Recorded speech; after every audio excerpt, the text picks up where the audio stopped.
আমাদের দোষটা কি? সরকার দোষ করছে, আপনি সরকারের সাথে যা বুঝেন। আমরা তো পথযাত্রী ভাই, সাধারণ মানুষ। আমাদের দুইটা মিনিট যে আপনি নষ্ট করতেছেন, এটার অধিকার আপনারা কে দিল? আমরা কি অপরাধ করছি? আমরা দোষী? ওনাদের ফলাফল খারাপ আমরা করছি? আমাদের এটার জন্য খেসারত দিতে হবে কেন?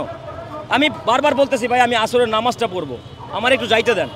এই জিগান গাড়িওয়ালারে বলছি, ভাই বলছি না আপনারে যে আমি আসরের নামাজটা পড়বো, কত তাড়াতাড়ি যাওয়া যায় আপনি যান। আমার এখন নামাজটাও তো হবে না। আমার নামাজের জন্য যে গুনাহ হবে, এই গুনার দায় কি উনি নিবে? একটা রুগীও তো থাকতে পারে ওইখানে, অ্যাম্বুলেন্সের ভিতরে থাকতে পারে, মারা যাইতে পারে অসুস্থতার কারণে। এটা ড্রাইভার উনি নিবে? একজনের বাবা মারা যেতে পারে, একজনের ভাই মারা যেতে পারে, বোন মারা যেতে পারে। এটা ড্রাইভার উনি নিবে? ওনারা নিবে? কেন আমাদের কাটকাইলো? আমাদের দোষটা কি? সরকার দোষ করছে, আপনি সরকারের সাথে যা বুঝেন। আমরা তো পথযাত্রী ভাই, সাধারণ মানুষ। আমাদের দুইটা মিনিট যে আপনি নষ্ট করতেছেন, এটার অধিকার আপনারা কে দিল?